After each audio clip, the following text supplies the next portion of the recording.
భారత ప్రజాస్వామ్య వ్యవస్థల సార్వభౌమాధికారాన్ని, దేశ అంతర్గత భద్రతను తక్కువగా అంచనా వేయడానికి ప్రయత్నిస్తున్న విదేశీ డిజిటల్ దిగ్గజాలకు parliamentary IT committee chairman Nishikant Dubey రూపంలో భారత్ అత్యంత ఘాటైన హెచ్చరిక జారీ చేసింది. దేశ ప్రధాని నరేంద్ర మోదీ విద్యార్థుల భవిష్యత్తు, నీట్ యూజీ అక్రమాల నిరోధక చట్టం, అలాగే ఫాస్ట్ ట్రాక్ కోర్టుల ఏర్పాటుపై ప్రజలను ఉద్దేశించి చేసిన అధికారిక వీడియో సందేశాన్ని అర్ధరాత్రి సమయంలో ఫేస్బుక్ 5 గంటల పాటు మాయం చేయడం సాధారణ సాంకేతిక లోపం కానే కాదు. భారత ప్రజాస్వామ్యాన్ని, జాతీయ విశ్వసనీయతను సవాలు చేసేలా సాగిన ఈ చర్య విదేశీ టెక్ సంస్థల వెనుక ఉన్న దురుద్దేశాలను, మన దేశాన్ని అస్థిరపరచాలి అనే కుట్రపూరిత మనస్తత్వాన్ని బట్టబయలు చేసింది.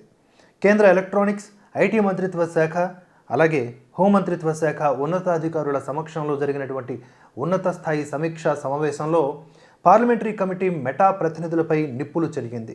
ప్రధాని స్థాయి వ్యక్తి ఇచ్చిన కీలక జాతీయ సందేశాన్నే మాయం చేసేటటువంటి తెగింపు చూపించినందుకు గాను మెటా సీఈఓ మార్క్ జూకర్బర్గ్ భారత ప్రజలకు, రక్షణ వ్యవస్థలకు బహిరంగంగా క్షమాపణ చెప్పాలని నిషికాంత్ దుబే స్పష్టమైనటువంటి అల్టిమేటం ఇచ్చారు. తమ బాధ్యతారాహిత్యానికి పరిహారంగా క్షమాపణలు చెప్పకపోతే ఐటీ చట్టం సెక్షన్ 79 క్రింద మెటాకు లభిస్తున్న సేఫ్ హార్బర్ చట్టపరమైన రక్షణను పూర్తిగా రద్దు చేయడానికి భారత్ వెనుకాడదని అత్యంత కఠినముగా స్పష్టం చేశారు.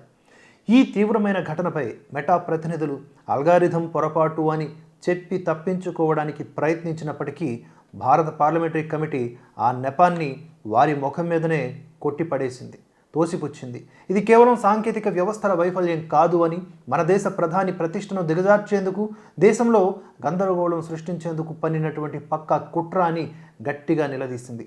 ప్రధాని వీడియోను తొలగించడం నుంచి తిరిగి పునరుద్ధరించడం వరకు జరిగిన ప్రతి ఒక్క చర్యకు సంబంధించిన సమగ్రమైన ఆడిట్ ట్రయల్ నివేదికను తక్షణమే సమర్పించాలని ఆదేశిస్తూ విదేశీ సంస్థలకు గట్టి షాక్నిచ్చింది. నేడు డిజిటల్ ప్లాట్ఫారంల నిర్వహణ అనేది కేవలం వ్యాపార సంపాదన లేదా సాంకేతిక వ్యవహారం మాత్రమే కాదు. అది నేరుగా భారత జాతీయ భద్రత, ఆర్థిక స్థిరత్వం, 140 కోట్ల మంది పౌరుల సార్వభౌమాధికారంతో ముడిపడి ఉన్న అత్యంత సున్నితమైన అంశం. దేశంలో రోజురోజుకు పెరుగుతున్నటువంటి సైబర్ నేరాలు, ఏఐ ఆధారిత డీప్ ఫేక్ కుట్రలు, భారతీయ చట్టాలను ఏమాత్రం లెక్క చేయని విదేశీ శక్తి సమూహాల తీరుపై భారత్ తన డిజిటల్ రక్షణ కవచాన్ని పటిష్టం చేసుకుంటోంది. మన ప్రజాస్వామ్య వ్యవస్థల ముందు ఏ విదేశీ టెక్ దిగ్గజమైన తల వంచాల్సిందేనని, భారత చట్టాలకు లోబడి నడుచుకోకపోతే ఎంతటి సంస్థనైనా ఉపేక్షించేది లేదని పార్లమెంటరీ కమిటీ ఈ ఘాటైన చర్య ద్వారా ప్రపంచానికి స్పష్టమైన సందేశం ఇచ్చింది.